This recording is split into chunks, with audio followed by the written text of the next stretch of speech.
I've received several questions today on what I thought about President Obama winning the Nobel Peace Prize. I actually wasn't totally shocked that it happened, but at least it gives us a chance to talk a little bit about foreign policy. It's a bit ironic for him to win the Nobel Peace Prize because the application had to be in on February 1st. He had been in office a total of 12 days, and during that short period of time, he had already given orders and supported extension of the bombing into Pakistan, where some civilians were killed. His policy is not exactly pro-peace. His tone is better, and he talks about more negotiations, but he's a much bigger internationalist, and I believe winning this Nobel Prize represents more internationalism and more UN, NATO type approach to world affairs. But the idea that it's a real symbol of a great move toward peace, I think there's some real shortcomings on that. But the one thing that bothers me the most, though, about this is that presidents very often win with a more pro-peace program, and Obama was obviously more pro-peace than McCain, and people expected a less militant type of foreign policy. Matter of fact, President Bush in the year 2000 took the position that we shouldn't have nation building and we shouldn't be the policemen of the world, and yet look at what happened. But right now, I think what is happening is that Obama has been able to totally neutralize the anti-war coalitions that have existed around the country. The anti-war left doesn't exist anymore. Code Pink now supports Obama's position in Afghanistan.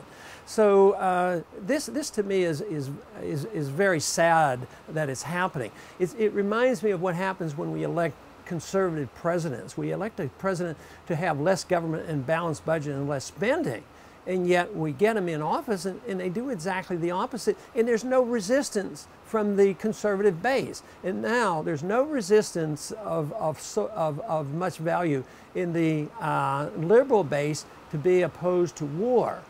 Right now, it looks like the war will continue over there. Obama wants more troops into Afghanistan, more bombing in Pakistan. It looks like Pakistan is going to be the front of the war. And there's been no significant troop reduction in Iraq. We've armed the Sunnis over there, and when the war breaks out once again, the Sunnis are going to have the weapons that are going to kill Shiites and maybe Americans.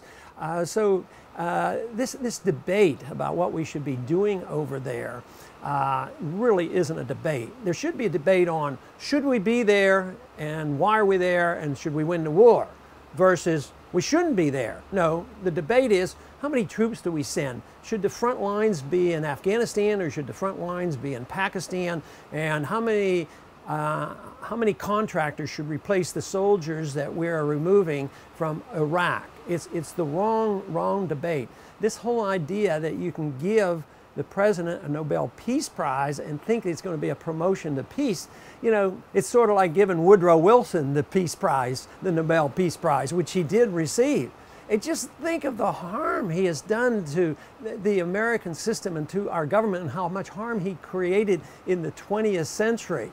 And so these prizes have to make one point. They can't be credible. And I think in this case, a lot of people already are pointing out the irony of a president has essentially not done anything, get nominated 12 days after he's elected. What is the real goal behind this? Unfortunately, I don't think it's a good goal. I think it's internationalism and world government and not peace at all. Someday I'd like to see the pro-peace movement grow, and it's still alive and well, but it's quiescent, and I think there may be less of a coalition.